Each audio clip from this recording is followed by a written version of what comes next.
আপনি সবকটা এমপিকে জিতিয়ে দিলেও প্রধানমন্ত্রী হতে পারবে না।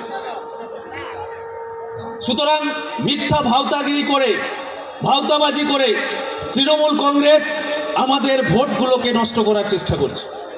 এই এলাকার শুভবুদ্ধি সম্পন্ন রাজনৈতিক সচেতন, সামাজিক সচেতন নাগরিকদের কাছে বলতে চাই, এই লোকসভা নির্বাচনে ভোটটা কোথায় দেবেন আপনাদেরকে সিদ্ধান্ত নিতে হবে। এই লোকসভা নির্বাচনে ভোটটা কোন জায়গাটায় দেবেন আপনাদেরকে সিদ্ধান্ত নিতে হবে। আগামী লোকসভা নির্বাচন আমাদের বাড়ির ছেলে, রাজনীতি নয়। সেবা করা যার পরিবারের সঙ্গে মিশে আছে, সেবা করা যার পরিবারের ধর্মের সঙ্গে মিশে আছে, শ্রদ্ধেয় শিশির বাবু থেকে শুরু করে আমাদের লড়াই করার কাণ্ডারি পূর্ব মেদিনীপুরের ভূমিপুত্র শ্রী শুভেন্দু অধিকারীরে তার ছোট ভাই মাননীয় সৌমেন্দু অধিকারী আমাদের প্রার্থী। আমাদের কাছে গর্বের যে লোকটি পাড়ায় পাড়ায় পৌঁছে যাচ্ছে, প্রত্যেকটা সাধারণ মানুষের সঙ্গে কথা বলছে। আগামী শুক্রবার দিন আপনাদের পাশের অঞ্চলে আসবে, আপনারা কাছে গিয়ে কথা বললেই বুঝতে পারবেন কি একজন মাটির মানুষ আমরা পেয়েছি, একজন সাধারণ এমপি আগামী দিনে পাড়ার ছেলে হিসেবে থাকবে। আর এখানকার বিধায়ক আমাদের কাছে সবথেকে বড় কষ্টের পরিযায়ী বিধায়ক। পরিযায়ী বিধায়ক সিজন ফ্লাওয়ারের মতো দেখতে পাওয়া যায় না, বাইরের ছেলে। পিএকে দিয়ে বিভিন্ন কর্মকাণ্ড করত। প্রথম পিএ দুর্নীতিগ্রস্ত, জেলে ভরেছিল। দ্বিতীয় পিএ মোহাম্মদপুরে ঘেরাও হয়েছিল সাধারণ মানুষের কাছে। এই তৃণমূল কংগ্রেসের লোকেরা ভাওতাগিরি দিয়ে মায়েদেরকে লক্ষ্মী ভাণ্ডারের প্রলোভন দেখিয়ে আমাদের 2001 বিধানসভায় জয়লাভ করেছিল, কিন্তু তার পরবর্তীকালে দেখতে পাওয়া যায়নি।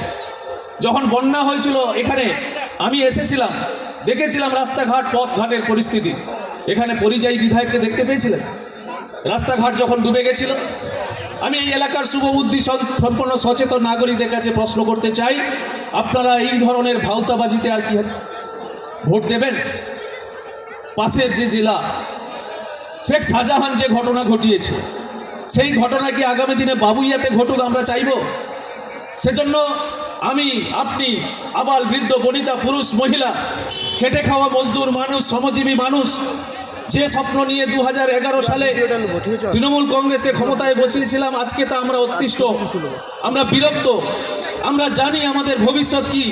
সেজন্য এটা রাজ্যের সরকার পরিবর্তন করার লড়াই না হলেও এই লোকসভা নির্বাচনের পরে এই তৃণমূল কংগ্রেসের করে কমে খাওয়া নেতাদেরকে, এই সরকারকে সমূলে উপড়ে ফেলার জন্য এই সরকার তাসের ঘরের মতো ভেঙে পড়ার পরিস্থিতি তৈরি হয়েছে। মাননীয় বিরোধী দলনেতা সেই রাস্তা তৈরি করেছেন।